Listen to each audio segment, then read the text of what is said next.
Hi and welcome to the Geek Legion of Doom.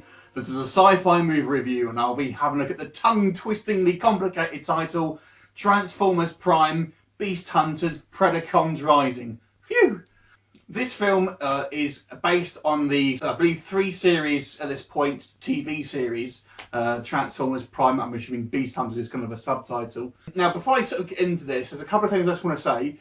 There may be a couple of mild spoilers in this review. I'm not going to sort of spoil the end of the film or anything like that, but to sort of talk about the plot, I will have to say some things about it. So if you want to be completely, spoiler free, then I should just come back to this review after you've watched the film.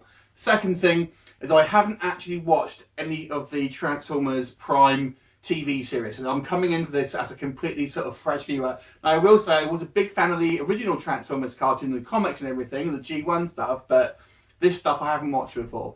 So with that in mind, so as I mentioned, this is really a direct sequel I'm getting to the Transformers Prime series, and we start off here pretty much on Cybertron. The Autobots have won, as I gather, and they're trying to sort of rebuild Cybertron.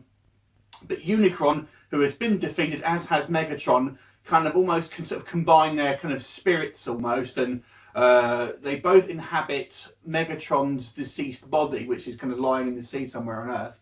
And basically, Unicron's kind of taking over sort of Megatron's body, but kind of Megatron is still his kind of, I guess, his soul almost is still aware within his body. Unicron wants to basically destroy Cybertron. That's his golden knife. In the meantime, we've got the Autobots trying to kind of rebuild it. Prime goes off a mission off-world somewhere to try and reclaim the Allspark, which is the key to sort of bringing life back to Cybertron.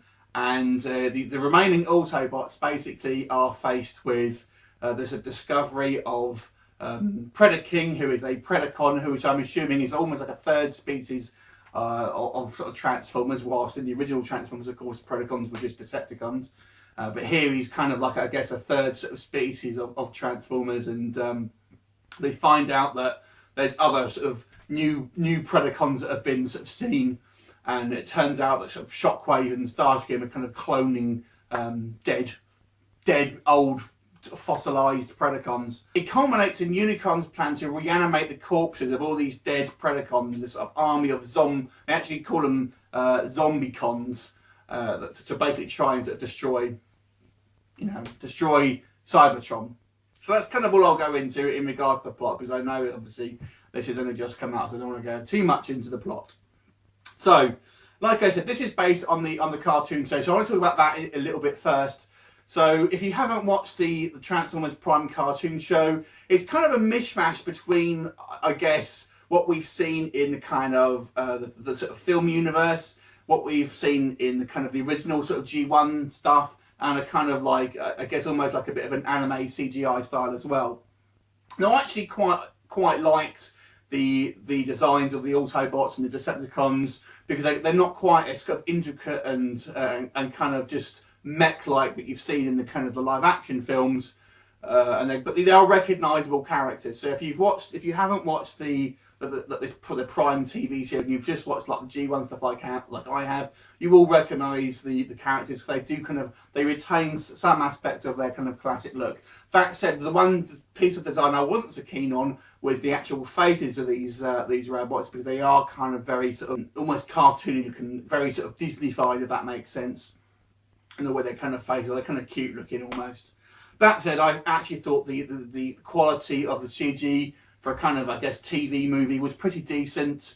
I didn't really have any sort of problems with it. I mean, everything maybe looks a little bit too clean and stuff like that, but you're kind of going to get that on a sort of like directed DVD or TV budget and whatnot. I guess the main gripes that I have here is, if you are new to this sort of series, you're going to find it relatively hard to kind of understand completely what was going on. And like I said, I'm a big original Transformers fan, but even I was kind of having sort of like, right, okay, it doesn't really make it particularly easy for kind of new viewers to jump on. However, obviously, if you are an existing fan of this kind of Transformers Prime series, you're going to really like it. I thought the story was really good. It's written with some intelligence, which I found pretty decent for obviously basically a cartoon film. It's intelligently written. I actually thought there was some quite good elements of humour on there.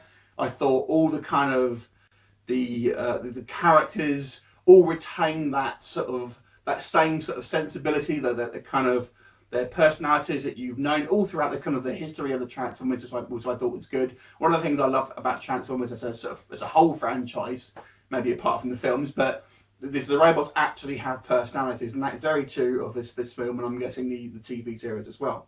I have to say there wasn't very many Autobots. I mean, like I said, this is maybe a case of what's going on in the series here, but there was only about sort of 5 or 6 actual Autobots around. So, I would have maybe liked to have seen a few more. It does seem that they got this whole world and there's only like 5 or 6 actual Autobots left. Decepticons do turn up on it. You've got Shockwave and Starscream, who are kind of fugitive, and they're the ones that are trying to sort of ultimately clone these Predacons to sort of try and rebuild an army or something. These are the new characters that are introduced. I think it's Darksteel and Skylynx, which I found a bit confusing because he was an Autobot originally, but there you go. And they're kind of, I guess, the new Predacons that are kind of introduced in this thing. The main criticism I have of this film is that I always think Optimus Prime is the most interesting of characters, and he's sidelined for pretty much all of the movie, apart from the very sort of climax on a kind of really boring space mission, and that I feel was a mistake. The voices are very good. You've got Peter Cullen, you've got Frank Welker kind of doing the voices of Optimus and Megatron, and a great cast of other actors doing sort of the sort of supporting characters.